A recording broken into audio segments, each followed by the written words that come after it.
Olá, muito boa tarde. O Natal está próximo, diante de anseios e incertezas, talvez a apontar para o que tem de essencial e transformador na história da humanidade. Neste programa vamos analisar as mensagens que emergem dos textos bíblicos que preparam o nascimento de Jesus, a poucos dias de ser celebrado em todo o mundo. Contamos para isso com a presença do Padre João Lourenço, professor de Sagrada Escritura na Universidade Católica Portuguesa. Padre João, boa tarde. Obrigado por estar connosco. É de facto um programa em cada sexta-feira, onde analisamos os textos da Bíblia nestas semanas, na preparação para o Natal. E desde há algumas semanas há um livro que pode ajudar muito a perceber todo o contexto histórico em que Jesus nasceu. Chama-se O Tempo de Jesus e tem por autor precisamente o Padre João Lourenço, não é? Foi um livro que preparou a pensar nos alunos, naqueles que estudam teologia, ou é a pensar em todo o público, em quem queira saber o contexto em que Jesus nasceu, a história, a geografia? Boa tarde. Uma pergunta muito interessante e que me dá motivos para poder iluminar, esclarecer um bocadinho o contexto das origens ou o que está na base deste livro.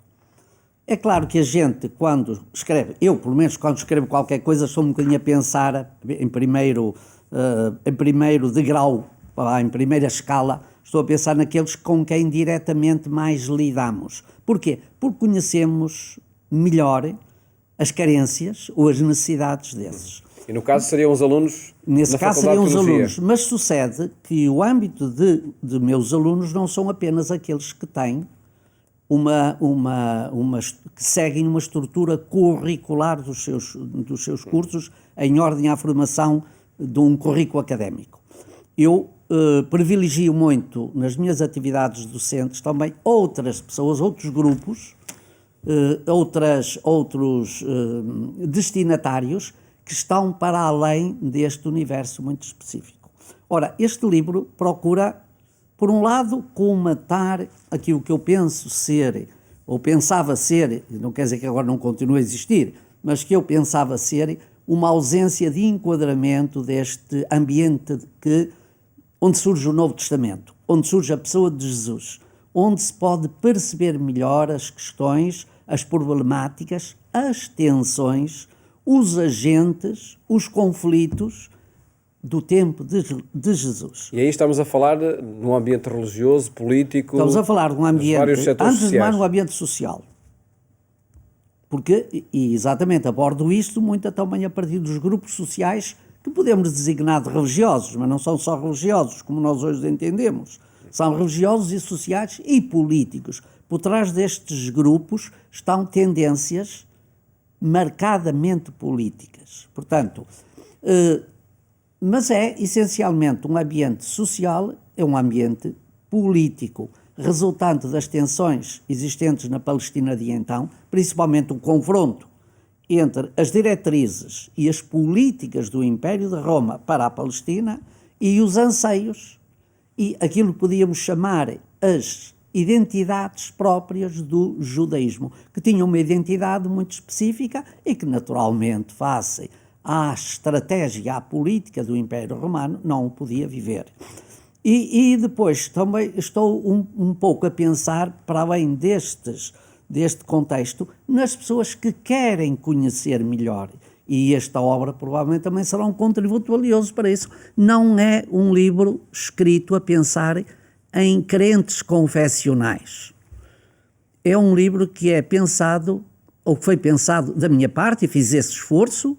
Não significa que a gente o atinja plenamente, mas fiz esse esforço de poder dar informação, criar mais-valias, oferecer instrumentos de leitura e de análise que depois, no contato com os textos ditos canónicos ou fundadores, esse contacto possa ser mais proveitoso, não é? Esses textos possam ser enquadrados de uma forma mais perfeita, possa haver uma mais-valia de uma leitura feita depois de se conhecer este contexto, este ambiente político, social, ou se quisermos social, político e religioso, que é muito importante, conhecendo tudo aquilo que são, já foi referido, os movimentos, os grupos, as tendências, as identidades judaicas. A abordagem que é feita pelos textos do Antigo Testamento nesta época, aquilo que nós designamos num termo que para muita gente já não é caro, é um termo normal, as leituras hermenêuticas dos textos do Antigo Testamento que alimentavam a esperança judaica ao tempo de Jesus. De facto, o livro que está editado na Universidade Católica Editora e que oferece um conjunto de ferramentas para que se perceba aquilo que depois os textos da Bíblia vão transmitindo. Enfim, numa comparação que vale o que vale, podemos dizer que nós, para conhecer bem um herói, temos que conhecer o seu contexto, a história do seu tempo. Exatamente. Este livro dá essas ferramentas, dá esse livro história. Dá esse enquadramento, essas ferramentas em ordem ao contexto. Não é um livro que nos vai falar da divindade de Jesus, não é um livro de teologia especulativa, como nós dizemos, não é um livro puramente de cristologia, mas é um livro que é importante para enquadrar estas verdades mais teóricas, mais espirituais, mais teológicas que nós temos acerca do personagem. Aliás, a própria tendência da investigação atual é exatamente esta: situar bem Jesus para poder compreender melhor a sua mensagem e o alcance da mesma. E acredito que com as ferramentas que o livro dá, nós podemos perceber, por exemplo, porque é que Jesus nasceu no contexto em que nasceu, em Belém. Em Belém. Como é que foi? Porque o anúncio. Sim, enfim, o anúncio... que é o texto que nós vamos escutar nas Eucaristias deste domingo. Ao tempo de Jesus não havia apenas uma expectativa, uma esperança, um desejo messiânico. Havia vários. Mas havia um que tem história feita. Havia um que é predominante em toda a tradição judaica veterotestamentária desde o século X, antes de Cristo, que era: o Messias vem da família de David. A família de David tem as suas origens. Porquê? E depois poderia-se dizer, porquê da família de David? Há duas razões. Uma é porque os textos bíblicos assim o mostram, o que quer dizer que a comunidade judaica viveu nessa expectativa. A outra é porque David foi de facto um rei modelo. E por isso o livro de Samuel, segundo livro de Samuel, capítulo 7, promete que o Messias será da descendência de David. Quer estamos a falar este ano no Evangelho de Marcos, mas quer Lucas, quer Mateus, situam aí a linhagem davídica do Messias. E é precisamente esse texto que nós escutamos nas Eucaristias deste domingo. E é exatamente um dos textos que vamos escutar nas liturgias deste domingo, que tem a ver com a Anunciação, é Lucas a tomar esta expectativa e fazê-la vincar, fazê-la afirmar, fazê-la consequente até à ascendência de Maria, por quem Jesus se torna um davídico, ou seja, um descendente que, apesar de ser longínquo 10 séculos, é aquele por quem toda a tradição davídica, é para ele que toda a tradição davídica se orienta. Já retomamos essa sua análise, Padre João Lourenço, a este texto do capítulo 1 de São Lucas. Vamos escutar, antes de mais, o texto que é lido nas missas deste domingo. Naquele tempo, o anjo Gabriel foi enviado por Deus a uma cidade da Galileia chamada Nazaré, a uma virgem desposada com um homem chamado José, que era descendente de David. O nome da virgem era Maria. Tendo entrado onde ela estava, disse o anjo: Ave, cheia de graça, o Senhor está contigo. Ela ficou perturbada com estas palavras e pensava que saudação seria aquela. Disse-lhe o anjo: Não temas, Maria, porque encontraste graça diante de Deus. Conceberás e darás à luz um filho, a quem porás o nome de Jesus. Ele será grande e chamar-se-á Filho do Altíssimo. O Senhor Jesus lhe dará o trono de seu pai David. Reinará eternamente sobre a casa de Jacob e o seu reino não terá fim. Maria disse ao anjo: Como será isto se eu não conheço o homem? O anjo respondeu-lhe: O Espírito Santo virá sobre ti e a força do Altíssimo te cobrirá com a sua sombra. Por isso, o santo que vai nascer será chamado Filho de Deus. E a tua parenta Isabel concebeu também um filho na sua velhice, e este é o 6º mês daquela a quem chamavam estéril, porque a Deus nada é impossível. Maria disse então: Eis a escrava do Senhor, faça-se em mim segundo a tua palavra.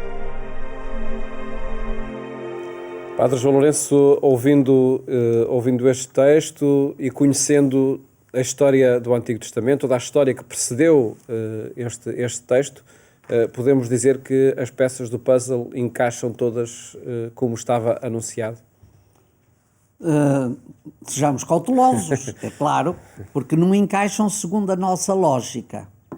Encaixam segundo a lógica da narrativa judaica, que serve de quadro a tudo isto, não é? E segundo o espírito do Evangelho de Lucas. Porquê? Lucas é um homem que vem de fora, e é importante talvez dizer isso para Sim. perceber um bocadinho o genuíno deste texto. Se nós confrontarmos este texto com o mesmo episódio narrado por Mateus, vamos ver que a centralidade de Mateus é toda ela colocada na missão de José. O anúncio é feito a José, é José que vai dar o nome ao filho, é José que põe tudo, que se põe todo em ordem à função de proteção, de introduzir o menino na vida, vamos dizer, pública, social. Lucas não é um judeu. Lucas é um homem vindo da cultura grega. E é um homem que privilegia, não só aqui, mas em todo o seu evangelho, a figura do feminino. E, portanto, toda a centralidade do Evangelho de Lucas e deste Evangelho está colocada na pessoa de Maria. É ela que recebe o anúncio, é ela que põe o filho, que põe o nome ao filho, é ela que é a atriz, vamos dizer, dentro de todo este cenário. José aparece aqui mencionado quase como uma figura decorativa, para ligar, para, enfim, enquadrar a família na história da tradição judaica. Mas a centralidade está colocada toda em Maria. E por isso o anúncio tem contornos muito singulares. Logo a começar por um tema que é próprio deste tempo do Advento, que é o tema da alegria, da abundância da graça. Raire, salve Maria. Em contraste de graça, e que é bonito, encontrar a graça aos olhos de Deus, é na tradição judaica ser olhado por Deus e considerado bem-aventurado, feliz, contente, uma pessoa realizada. Isso é encontrar graça, não é andar com um cesto a apanhá-la debaixo, como a azeitona debaixo das oliveiras. Não, é encontrar graça, é ser objeto deste olhar benfazejo de Deus e sentir-se em plena reconciliação com Ele. E este Evangelho é de facto um hino a essa gratuidade. Achaste de graça? É um dom gratuito de Deus a sua eleição. Por isso ela vai dizer, se é assim que Deus quer, faça-se. Portanto, há aqui todo um conjunto de parâmetros incluídos aqui, que apesar de vir de uma cultura estranha, mas que se procurou informar, como ele diz no seu prólogo ao Evangelho, se procurou informar, contactar pessoas, Lucas trabalha para mostrar esta gratuidade da salvação. Em Lucas, a salvação é um dom gratuito. Não esconde essa ligação ao rei David. E não esconde essa ligação de David, porque era aquilo que dava, como víamos há pouco ao comentar o livro, era isso que dá, de facto, o crédito. Os primeiros cristãos que se interrogavam, este Jesus vem de onde? Quem é ele? Este Jesus não vem só da palavra bonita, nova, inovadora que pronunciou, das palavras de encanto que saem da sua boca. Este Jesus é também aquele que preenche as esperanças do próprio povo de Israel, que, apesar de o rejeitarem, abriu a porta para esta salvação que nós acreditamos. E Lucas tem muito isso, esta gratuidade, basta olhar para as parábolas da misericórdia do seu Evangelho. São tudo um dom da gratuidade de Deus, não são méritos. Nós hoje vivemos numa cultura de meritocracia. Às vezes meritocracia que não é mais do que uma forma de explorar o outro para ter muitos êxitos na minha vida, eu exploro o outro, ou sobrecarrego o outro, ou obrigo o outro a trabalhar para dar muito lucro, e isso é considerada a cultura da meritocracia. O Evangelho não conhece esta cultura da meritocracia, conhece a cultura da gratuidade de Deus. E isso é muito importante. É por isso que também, num dos textos de Lucas, diz: depois de fazeres tudo o que devias fazer, considerai-vos servos inúteis. Porque tudo o que tendes é gratuidade de Deus. O sinal maior dessa gratuidade de Deus é o próprio nascimento de Jesus, a própria encarnação. O mistério da encarnação é a plenitude desse, é como depois São Paulo vai dizer na carta aos Filipenses. Ele, sendo Deus, assumiu a nossa condição frágil, humana, em tudo igual a nós, exceto no pecado, mas assumiu esta condição da temporalidade, do sofrimento, das limitações, daquilo que no fundo nós muitas vezes nos queixamos, e que em Jesus são os instrumentos pelo qual nos redime, são os instrumentos da nossa redenção, da nossa glorificação. Nele, aquilo que muitas vezes parece ser um menos, em Cristo torna-se um mais. Aquilo que parece ser carência, em Jesus Cristo torna-se plenitude.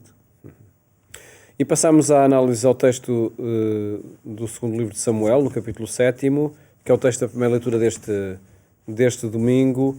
O que nos diz esse texto sobre essa figura central, sobre David e sobre o seu trono que será firme para sempre?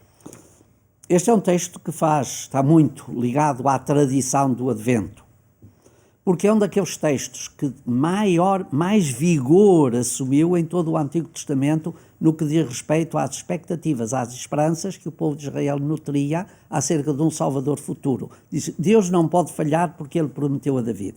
David é o servo que Deus elegeu e prometeu-lhe, e portanto o seu trono se manterá firme.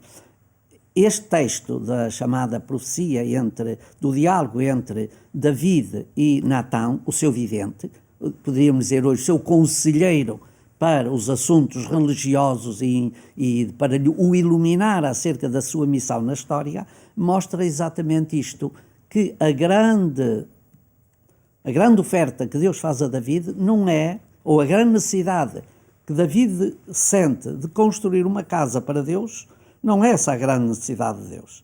A grande necessidade de Deus é que a família de David cumpra e corresponda plenamente àquilo que foi a gratuidade de Deus para com o pai, para com o seu ascendente.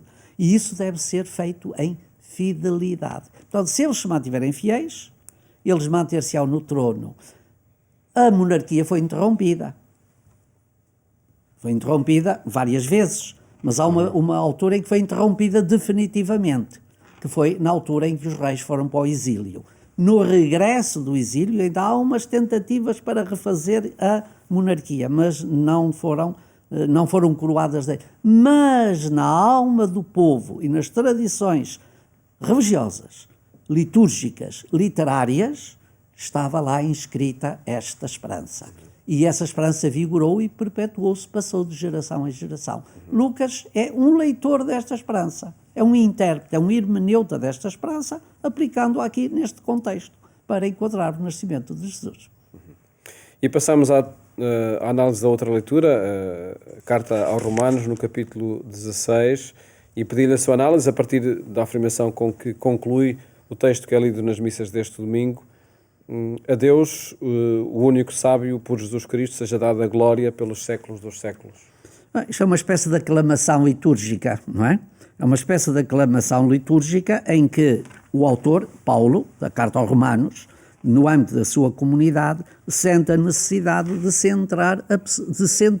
centralizar na pessoa de Jesus todo o mistério da salvação. E, portanto, é em Jesus e é por Jesus que Deus se faz presente. Portanto, toda a glória que o crente deve dar a Deus, dá na pessoa de Jesus.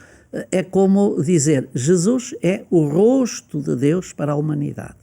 É venerando e contemplando este rosto que eu chego à comunhão com Deus.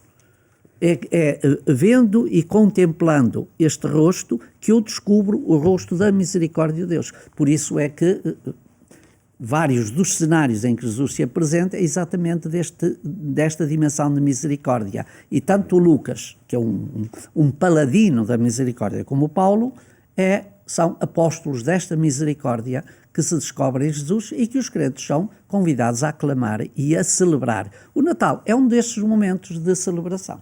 E cujo sentido deve estar revestido essencialmente dessas mensagens.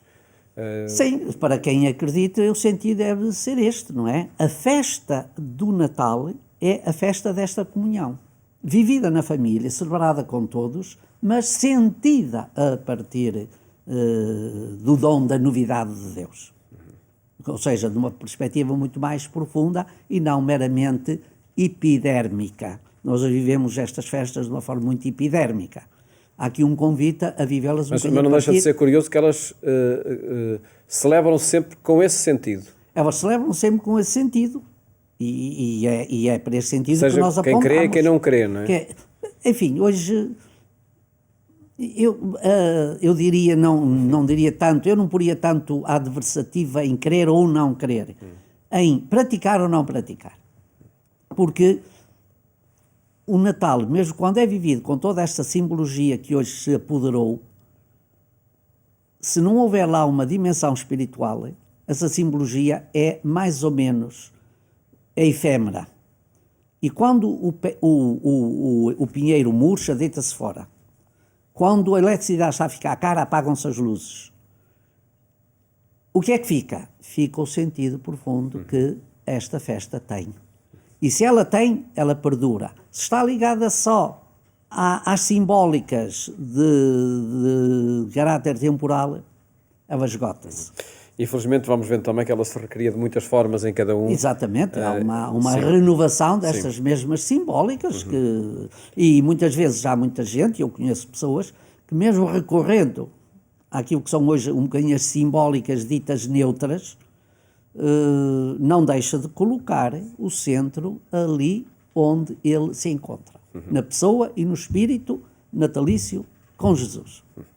Fica essa mensagem também a partir dos textos que são escutados neste domingo, já nas proximidades do Natal, e agradeço, Padre João, por ter estado aqui connosco. Obrigado, e aproveitamos para desejar boas festas a todos aqueles que temos a honra de ser que nos escutam. Exatamente. Que nos dão a honra de nos escutar, Feliz pelo Natal, menos a mim. Feliz Natal para si. todos também. Obrigado. E muita saúde. Muito obrigado, é o que é preciso de facto. E nós, esta noite, e como acontece de segunda a sexta-feira, pode acompanhar a nossa edição na rádio, na Antena 1, sempre pelas 22h45. Votos de uma ótima tarde, bom fim de semana, até à próxima segunda-feira, se Deus quiser.